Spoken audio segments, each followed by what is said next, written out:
Hey, today I'm going to make my 50-50 ground beef and chorizo hamburgers. So I already got the ground beef, got the chorizo ready right here. Just got to get it out of the casing. So you can squeeze it out that way, but I think that's more work and takes too long. So I usually just take a pair of scissors to it and just slice all the way up one side of the casing.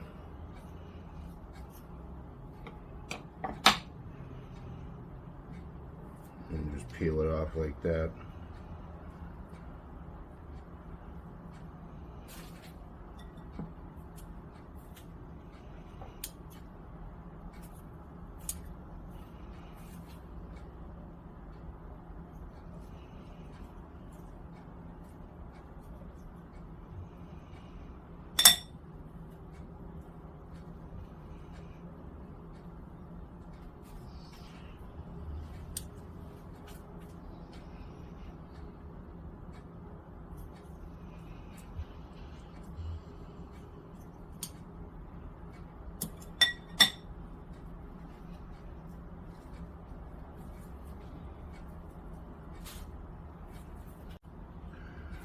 So I like to just mix it up by hand. I think it's kind of easier and faster than trying to do it with a spoon or something like that. Suppose you could put it in a stand mixer with the paddle attachment. That would probably work. I don't have one here, so I'll just do it real quick with my hands.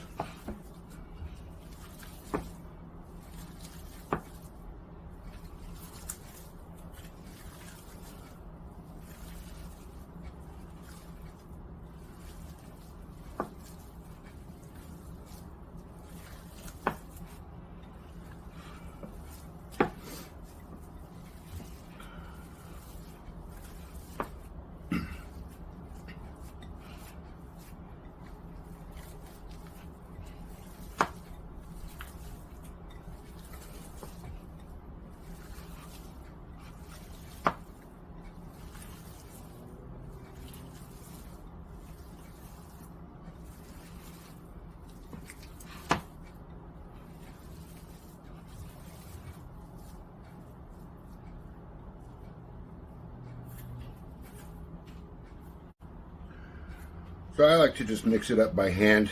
I think it's kind of easier and faster than trying to do it with a spoon or something like that. Suppose you could put it in a stand mixer with the paddle attachment. That would probably work. I don't have one here, so I'll just do it real quick with my hands.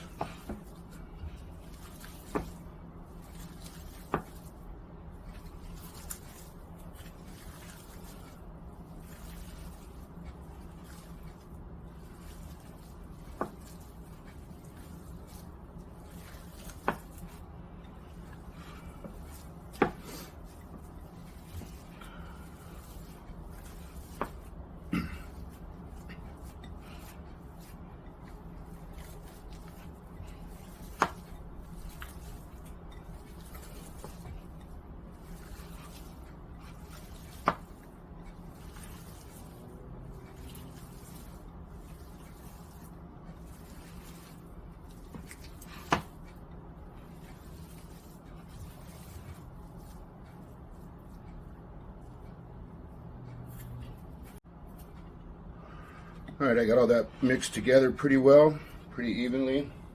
And for the pressing out of the actual forming of the patties, I should say, there's a few ways you can do it. I like to use a plastic cutting board sometimes because I can just take whatever size ball, or you can actually weigh them if you want to specifically do quarter-pound hamburgers or half-pound burgers, whatever. I just kind of eyeball it and get a good, and you do want to kind of slap it back and forth like that. Helps keep the meat together, gets any air out of the mix. So I can just press these out by hand on a plastic cutting board. I like to make them pretty large in diameter because they're going to shrink, and I like it to fit to the edge of the bun personally. I hate when I've got a bunch of bread all the way around a burger. And you can actually store these, throw them in the freezer, just put them on a piece of wax paper or parchment paper. You can stack them up in a Ziploc bag, throw them in the freezer, have frozen burger patties whenever you want them. It's pretty convenient. or you can just do them all up at a barbecue. Oh, and by the way, I'm using sorry for the slapping.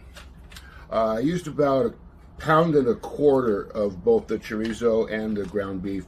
You can also use one of these little cheap little burger presses. It's pretty simple. You just fill it with meat,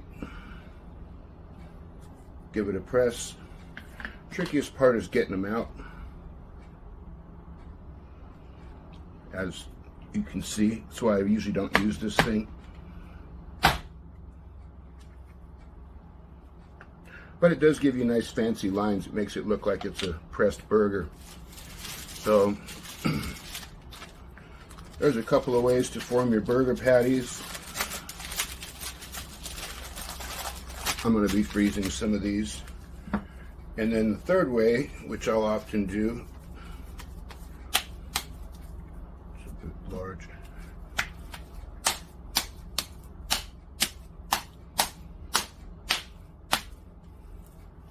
So I'll just form it into a ball and just kind of smash it until it's what I'm looking for. And you can make them nice and thick that way if that's what you're trying to do. This is actually really high quality chorizo. I'm very lucky that I live next to the best chorizo I've ever had comes from that store. But you can do this with just regular chorizo prepackaged at the grocery store. My advice would be to use a leaner ground beef if you do that, because the chorizo at the store usually has a lot of grease and fat in it. I used a higher greasy fat content beef because the chorizo is so lean. So I'm going to get the pan fired up and get these going in just a minute here. Pan seems about hot enough to go. I'll show you how I check that. Just get some water in my hand and splash a few droplets in there, and if it depending on how fast it disappears, you can tell kind of how hot your pan is. I prefer to do burgers on the grill, but I don't have a grill here, so I'm just going to use this cast iron grill pan. Works pretty well. And as always, I always want to add some sort of grease or fat to the pan so the burgers don't stick.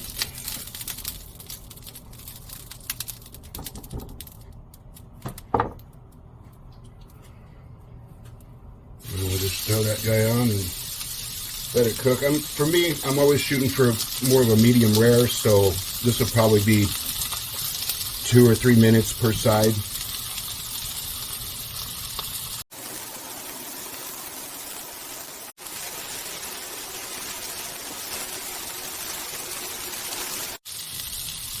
Also, right when you get it in the pan, you want to kind of, well, a couple of minutes after, 1 and 2, let's keep it loosened up just to make sure it's not sticky.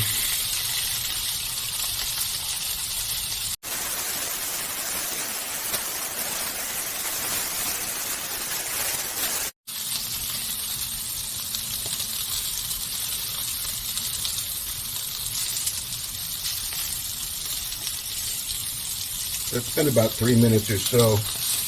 You can just kind of peek underneath. Yeah, it looks good. Perfect. And then I tend to throw the cheese on right away when I flip it. So I tend to slice my cheddar a little thick, so it takes a little bit longer to melt. So I want to get that on the heat as fast as I can. Also, if you slice your cheese and leave it out on the counter as you're prepping the burgers, it'll get closer to room temperature and melt a little faster also.